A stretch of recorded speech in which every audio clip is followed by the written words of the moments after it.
कहानी की शुरुआत होती है एक साइंटिफिक लैब से। वहाँ पर चूहों के ऊपर कुछ एक्सपेरिमेंट किए जा रहे थे। एक साइंटिस्ट बहुत ही बड़ा एक्सपेरिमेंट कर रहा था। उसने एक चूहे को खास तरह का सीरम दिया और फिर उसे एक बंद डब्बे में रखा। कुछ देर बाद जब उसने उस चूहे को चेक किया तो उसकी आंखें हैरानी और खुशी से भर गई। एक्सपेरिमेंट कामयाब हो गया था। वो तुरंत अपने सीनियर के पास भागा जिनका नाम है डॉक्टर आंद्रेयस। उसने उन्हें ये जबरदस्त खबर बताई। जिस प्रोजेक्ट पर वो लोग काफी सालों से काम कर रहे थे उसमें आखिरकार बड़ी सफलता मिली। इस बड़ी कामयाबी के बाद एक बड़ी प्रेस कॉन्फ्रेंस रखी गई। डॉक्टर आंद्रेयस लोगों के सामने खड़े हुए और अपना काम समझाया। उन्होंने दुनिया की मुश्किलों के बारे में बात की। हर तरफ जंग, मौसम का बदलना और प्रदूषण जैसी चीजें लोगों को परेशान कर रही हैं। उन्होंने टेबल पर रखा हुआ एक छोटा बॉक्स हटाया और उसके नीचे एक छोटा सा आदमी खड़ा था। ये हैं डॉक्टर जॉर्जन, जो इस प्रोजेक्ट के मेन साइंटिस्ट हैं। उन्हें देखकर सब लोग बिल्कुल चुप हो गए। डॉक्टर जॉर्जन ने बताया कि उनकी टीम के 32 लोग, जिनमें उनकी पत्नी भी शामिल है, सबने अपनी मर्जी से ये प्रोसेस किया। वो सब लोग अब 5 इंच के हो चुके हैं। उन्होंने सबको भरोसा दिलाया कि ये प्रोसेस बिल्कुल सेफ है और कोई दर्द भी नहीं होगा आपको। अपनी बात को साबित करने के लिए एक और आदमी ट्रॉली पर बाकी की टीम को ले आया। सभी लोग हैरानी से देखने लगे। उस ट्रॉली पर बहुत से छोटे लोग हाथ हिला रहे थे। डॉक्टर जॉर्जन ने कहा कि ये एक नए युग की शुरुआत है और 5 साल की छुपी हुई मेहनत का नतीजा। इस एक्सपेरिमेंट से पूरी दुनिया को कितना फायदा होगा ये दिखाने के लिए एक असिस्टेंट ने छोटी प्लास्टिक की थैली उठाई। उसने कहा कि इस छोटी सी थैली में पिछले 5 साल में इन 32 लोगों का पूरा कचरा रखा हुआ है। उनका आइडिया बिल्कुल साफ था। छोटा होने से इंसान थोड़ी जगह, थोड़ा खाना, सब कुछ कम ही करेगा। डॉक्टर जॉर्जन ने पूरी दुनिया को खुला न्योता दिया कि जो भी चाहे वो इस प्रोसेस से गुजर सकता है। ये खबर जंगल की आग की तरह पूरी दुनिया में फैल गई। सब लोग डाउनसाइजिंग यानी छोटे होने के बारे में बात करने लगे।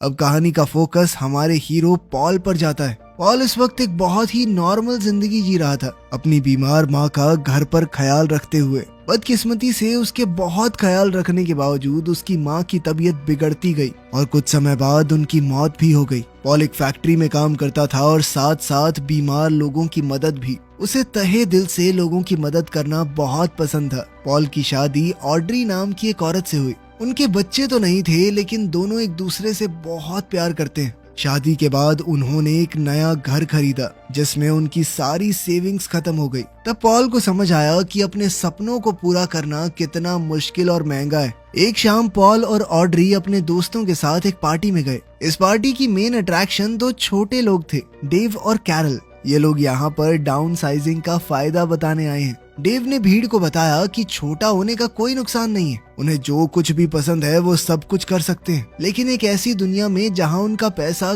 कई गुना ज्यादा चलेगा। उसने बताया कि हमारी कम्युनिटी का नाम लेजर लैंड है, जहाँ सब कुछ बहुत सस्ता है। उसने अपनी बड़ी हवेली के बारे में बताया, जो नॉर्मल जिंदगी में तो वो कभी ना खरीद पाता। इस प्रेजेंटेशन का पॉल और ऑड्री पर बहुत गहरा असर पड़ा। घर पहुंचने के बाद उनके दिमाग में नए नए सपने घूमने लगे। कुछ ही दिन बाद उन्हें लेजर लैंड देखने के लिए बुलाया गया। अगली सुबह वो दोनों वहां पर गए। एक बिल्कुल साफ, सुंदर और परफेक्ट जगह जो सिर्फ छोटे लोगों के लिए बनी है। एक खुश मिजाज छोटे आदमी ने उनका स्वागत किया और उन्हें टूर दिया। उसने अपना आलीशान घर दिखाया जो उसने सिर्फ $12 में खरीदा है। उसने सबको अपनी साइज में छोटी पत्नी से भी मिलवाया और दोनों ने अपनी खुशहाल जिंदगी की तस्वीर बुन दी। बिना पैसे की चिंता करे एक आरामदायक जिंदगी का वादा अब बहुत ही खूबसूरत लग रहा था। टूर देने वाला छोटा आदमी पॉल और ऑड्री को और ज्यादा समझाता गया। उसने बताया कि छोटा होने के बाद मेरी जिंदगी पूरी तरह बदल गई। कोई भी अपने शरीर में ये बदलाव करवा सकता है और किसी तरह की कोई प्रॉब्लम नहीं आएगी। इसके बाद पॉल और ऑड्री डॉक्टर से मिले। डॉक्टर ने पैसों की सच्चाई बिल्कुल साफ शब्दों में बताई। उन्होंने कहा कि छोटा होने के बाद उनका बड़ा घर बेकार हो जाएगा। वो उसे बेच सकते हैं और उस पैसे से लेजर लैंड में बहुत ज्यादा अमीर हो जाएंगे। वो वहाँ सब कुछ इतना सस्ता है कि वो जितना चाहे खर्चा कर सकते हैं, फिर भी उनके पैसे कभी खत्म नहीं होंगे। आखिरकार दोनों ने मिलकर छोटे होने का फैसला ले लिया। पॉल अपनी नौकरी पर गया और अपने साथ काम करने वाले लोगों को बताया कि आज मेरा आखिरी दिन है उसने कहा कि वो छोटा बनने जा रहा है और लेजरलैंड में अपनी जिंदगी की नई शुरुआत करेगा। उसके साथ ही उसके लिए खुश हुए और उसे आखिरी बार अलविदा कहा। पॉल और ऑड्री एक आखिरी बार अपने सभी दोस्तों से मिले क्योंकि उन्हें पता था कि छोटा होने के बाद वो दोबारा कभी नहीं मिल पाएंगे। दोनों ने अपना घर बेच दिया, प्रोसेस के लिए अपनी शादी की अंगूठियां उतारी और अपनी पुरानी जिंदगी छोड़ने के लिए तैयार हो गए। अगली सुबह वो कई और उम्मीद भरे लोगों के साथ लेजरलैंड की स्पेशल बस में चढ़ गए। वो बस उन्हें एक बहुत बड़ी फैक्ट्री में ले गई जहाँ पर इंसानों को बदलने का काम होता था। यहाँ उन्हें एक आखिरी मौका दिया गया अपना फैसला बदलने का। एक ऑफिसर ने पूछा कि क्या आपके मन में कोई भी डाउट है, कोई आपको मजबूर तो नहीं कर रहा? पॉल और ऑड्री दोनों ने पूरे भरोसे के साथ कहा कि वो अपनी मर्जी से ये सब कुछ कर रहे हैं। उन्हें बताया गया कि आदमी और औरतों का प्रोसेस अलग अलग जगहों पर होता है। दोनों आखिरी बार गले लगे और वादा किया कि दूसरी तरफ मिलेंगे। पॉल को उसके एरिया में ले जाया गया जहां बहुत सारे नंगे आदमी खड़े थे। उन्हें छोटा करने की तैयारी पूरे जोरों शोरों पर थी। उनके शरीर के सारे बाल पूरी तरह शेव कर दिए गए। जो दांत खराब या सड़ रहे थे उन्हें निकाल दिया गया। ये सब कुछ बेहोशी के दौरान हुआ तो उन्हें कोई फर्क नहीं पड़ा। बेहोश होने के बाद पॉल को एक बड़ी एडवांस मशीन में रखा गया। यह प्रोसेस लगभग 20 मिनट चला और जब सब खत्म हुआ तो पॉल बिल्कुल परफेक्ट तरीके से सिर्फ 5 इंच का हो गया। नए छोटे हुए लोगों को फिर एक रिकवरी एरिया में ले जाया गया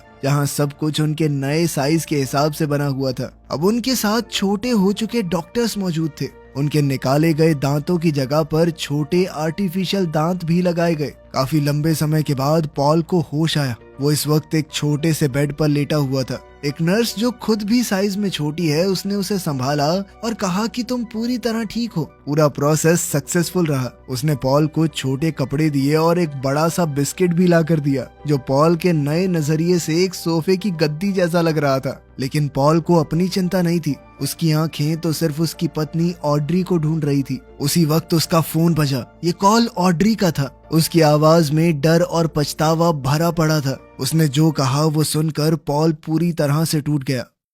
दरअसल वो आखिरी प्रोसीजर के दौरान बहुत ज्यादा डर गई। जब उसने अपने बाल शेव होते हुए देखे तो वो सह नहीं पाई। उसने इस प्रोसेस से पीछे हटने का फैसला किया और फैसिलिटी छोड़कर चली गई। और वहीं पॉल ने पूरा प्रोसीजर करवा लिया। वो बस 5 इंच का था। इस छोटी दुनिया में वो बिना अपनी पत्नी के अकेला क्या करेगा? पॉल ने अपनी पत्नी से भीख मांगी, कहा कि प्लीज वापस आ जाओ। कोई दिक्कत नहीं है, मैंने तो पूरा प्रोसेस करवाया है, आसानी से सब कुछ हो जाएगा, बाल दोबारा उग जाएंगे। लेकिन ऑड्री ने पक्का फैसला कर लिया था। उसने साफ कहा कि उसे बहुत डर लग रहा है, वो वापस नहीं आएगी। आखिरी बार अलविदा कहते हुए उसने फोन काट दिया। पॉल बिल्कुल अकेला रह गया। वो हमेशा के लिए 5 इंच का हो गया था। उसका दिल पूरी तरह टूट गया था। उसकी इस परफेक्ट नई जिंदगी का सपना शुरू होने से पहले ही बिखर गया। वो बहुत ज्यादा उदास रहने लगा। अपने बड़े और आलीशान बंगले में रहने के बावजूद वो बिल्कुल अकेला महसूस कर रहा था। जल्द ही उनकी शादी की अंगूठियां उसे भेजी गई।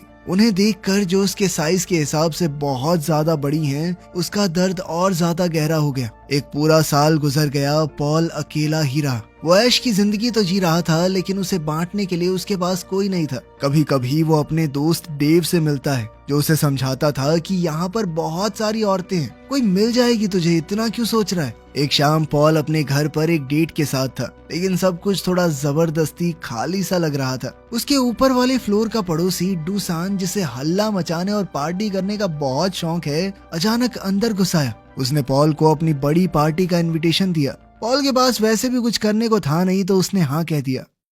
अगली रात पॉल डूसान की शानदार पार्टी में गया, एक बड़ा गुलाब गिफ्ट के रूप में लेकर। डूसान उसे देखकर बहुत खुश हुआ। उसने कहा कि खुलकर पी, बहुत लड़कियां आएंगी यहाँ पे, पटा ले किसी और को, भूल जा अपनी बीवी को भाई। लेकिन पॉल किसी से कनेक्शन नहीं बना पाया। उसने रात भर शराब पी, झांझ में डांस किया और आखिरकार बेहोश होकर गिर पड़ा। सुबह तक पार्टी खत्म हो चुकी थी। सिर्फ पॉल और डूसान फैले हुए सामान वाले फ्लैट में पड़े हुए हैं। अगली सुबह सफाई करने वाली टीम आई। डूसान इतना अमीर है कि वो सारा काम बाकी लोगों से करवाता है। पॉल जब हैंगओवर और घूमते दिमाग के साथ उठा तो उसकी नजर एक सफाई करने वाली औरत पर पड़ी। उसने उसे पहचान लिया। वो तो सारा है, वियतनाम की एक बहुत मशहूर एक्टिविस्ट जिसे पॉल ने 1 साल पहले न्यूज में देखा था। उस रिपोर्ट में दिखाया गया कि वियतनाम में छोटे लोगों की पूरी बस्ती बर्बाद हो गई थी और वो अकेली बची थी वहाँ से। उस घटना में उसकी एक टांग चली गई और अब वो एक नकली टांग का इस्तेमाल करती थी। पॉल उसके पास गया, उसे देखकर बहुत हैरानी हुई कि इस तरह का काम एक मशहूर औरत क्यों कर रही है।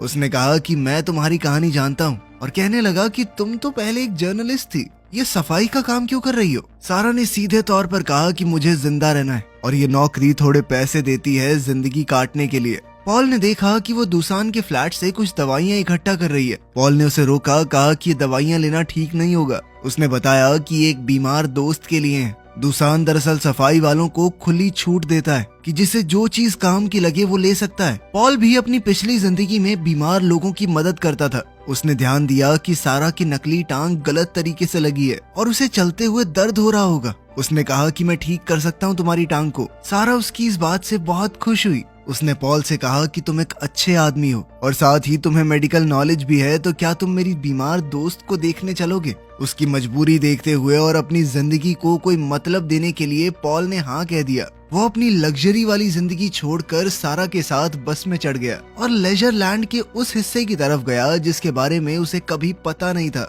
उनकी बस उन्हें लेजर लैंड के एक छुपे हुए हिस्से में ले गई। रास्ते में उन्होंने एक बहुत बड़ी दीवार क्रॉस की। उस दीवार के दूसरी तरफ पॉल ने एक गरीब बस्ती देखी। यहाँ पर उनकी तरह बड़े बड़े घर नहीं थे, बल्कि पुराने शिपिंग कंटेनर्स के अंदर बनी हुई एक झुग्गी जैसी कॉलोनी थी जहाँ सारा जैसे गरीब लोग रहते हैं। वो उसे अपने छोटे से घर में ले गई जो एक कंटेनर के अंदर बना था। अंदर एक औरत बेड पर लेटी हुई दिखी जो बहुत ज्यादा बीमार है। सारा ने बताया कि यही उसकी दोस्त है और पॉल से कहा कि डॉक्टर साहब इसका इलाज करो। पॉल ने कहा कि मैं कोई असली डॉक्टर नहीं हूँ, लेकिन सारा ने जिद की कि मुझसे तो ज्यादा ही पता है तुम्हें। पॉल ने सलाह दी कि दुसान के घर से लाई हुई कुछ दवाइयाँ दी जा सकती हैं। उसने थोड़ा सोच समझकर मेडिसिन दे दी। पॉल ने फिर से कहा कि मैं तुम्हारी नकली टांग भी ठीक से फिट कर दूंगा। इस पर सारा ने कहा कि कुछ दिन बाद करते हैं ये। पॉल वहाँ से तो चला गया, लेकिन वो सारा को भूल नहीं पाया। कुछ दिन बाद वो दोबारा उसके घर गया। सारा के पास एक बुरी खबर थी। वो बीमार औरत जिसे उन्होंने मेडिसिन दी थी वो मर गई।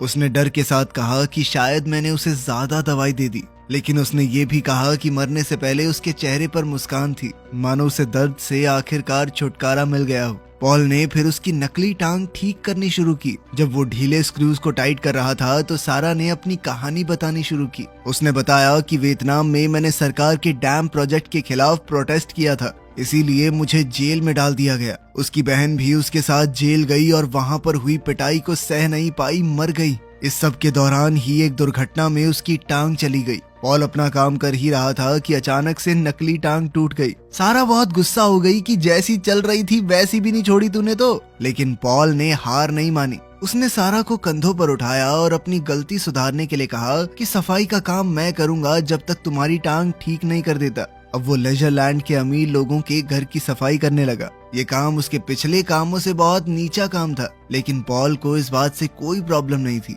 उसे दूसरों की मदद करते हुए फिर से अपनी जिंदगी का कोई मतलब मिल गया था। वो कई दिनों तक उसके साथ रहा। इस दौरान उसने सारा का एक और रूप देखा। उसने देखा कि कैसे वो अपनी गरीबी के बावजूद दूसरे बूढ़े और बीमार लोगों की मदद करती है, उन्हें खाना और बाकी सामान देती है। उसकी ये दया और अच्छाई पॉल के दिल की गहराइयों को छू गई।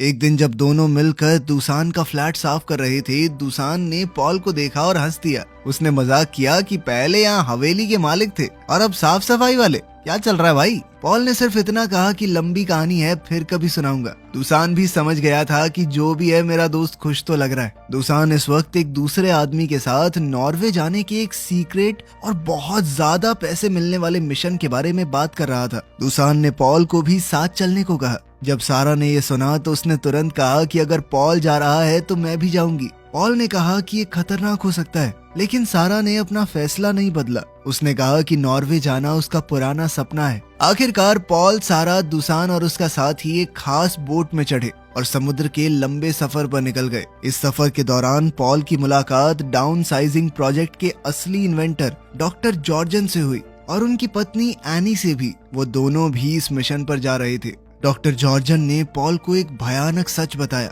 उन्होंने कहा कि पिघलते ग्लेशियर्स के अंदर से बहुत ज्यादा मीथेन गैस निकल रही है और अगर ऐसा ही चलता रहा तो पूरी दुनिया खत्म हो जाएगी। इसे रोकने के लिए ही मैं इंसानों को छोटा करना चाहता था। अगर ये ग्लेशियर ना पिघले तो हमारा काम बन जाता, लेकिन सभी लोग छोटे होने के लिए तैयार नहीं है और इस स्पीड से इसे रोकने का कोई तरीका नहीं बचा है। तो ये समझ लो कि दुनिया खत्म होने से पहले ये आखिरी पार्टी की तरह है। पॉल के लिए ये सब कुछ समझना बहुत मुश्किल हो रहा था। उसने सारा से बात की और वो भी इस बात को पचा नहीं पा रही थी कि क्या दुनिया सच में खत्म हो जाएगी। उस रात ये भारी सच और उनके बीच बढ़ती हुई नजदीकियां दोनों को पास ले आई। पॉल और सारा एक दूसरे के करीब आए। पॉल ने सारा को चूम लिया और दोनों ने रात साथ बिताई। एक लंबे सफर के बाद उनका ग्रुप नॉर्वे पहुंच गया। वहां उन्हें छोटे लोगों की एक प्यारी सी कम्युनिटी मिली जो नेचर के साथ बिल्कुल शांति से रह रही थी। लेजरलैंड की तरह दीवारें और अलग अलग रहने का सिस्टम यहाँ पर नहीं है। वहाँ के लोग डॉक्टर जॉर्जन और उनकी पत्नी को देखकर बहुत खुश हुए। कम्युनिटी की एक औरत पॉल को घुमाने ले गई। वो उसे एक बड़े पहाड़ के अंदर बनी एक बहुत बड़ी टनल के पास ले गई। उसने बताया कि यही उनकी जिंदा रहने की आखिरी उम्मीद है। पहाड़ के लगभग 2 किलोमीटर नीचे एक बहुत बड़ा अंडरग्राउंड बंकर बना हुआ है। अंदर एक ऐसी जगह बनाई गई है जहां खाने और पानी की कभी कमी नहीं पड़ेगी। कुछ चुने हुए लोग 8000 साल तक जमीन के नीचे रहेंगे जब तक ऊपर की दुनिया दोबारा से रहने लायक नहीं बन जाती। उन्होंने खाना, पानी और जरूरी चीजों का पूरा सामान स्टॉक कर रखा था। इंसानी प्रजाति को वो खत्म नहीं होने देंगे। ये सब सुनकर पॉल के अंदर एक नया जज्बा आ गया। उसे लगा कि अगर वो अंदर गया तो उसकी जिंदगी किसी काम में आएगी। उसने खुशी खुशी सारा को बताया कि मैंने बंकर में जाने का फैसला कर लिया है। उसे लग रहा था कि वो इंसानों को बचाने में अपना योगदान दे पाएगा, लेकिन सारा का दिल टूट गया। वो गुस्से में आ गई। उसने पॉल से पूछा कि हमारे बीच जो कुछ भी हुआ उसके बाद तुम मुझे कैसे छोड़ सकते हो। उसने पूछा कि क्या तुम बस टाइम पास कर रहे थे मेरे साथ, सच में प्यार नहीं करते मुझसे। इस बात का पॉल ने कोई सीधा जवाब नहीं दिया। पॉल अपनी बात पर अड़ा रहा कि मुझे अंदर जाना ही है, यही रास्ता है मेरा। पॉल की इन बातों ने सारा को तोड़ दिया। वो रो पड़ी। पॉल ने दुसान को भी अपना फैसला बताया। दुसान ने कहा कि तू ऊपर रहकर भी तो लोगों की मदद कर सकता है, लेकिन पॉल ने अपना मन बना लिया था। जब बंकर में जाने का वक्त हुआ तो सभी लोग एक साथ सूरज को ढलते हुए देखने लगे। वो जानते थे कि अपनी जिंदगी में दोबारा कभी सूरज नहीं देख पाएंगे। पॉल ने सबको अलविदा कहा। उसकी और सारा की आंखें मिली। सारा बिना कुछ बोले उसे रुकने के लिए कह रही थी, लेकिन पॉल ने पीछे नहीं देखा और अंधेरी टनल के अंदर चला गया।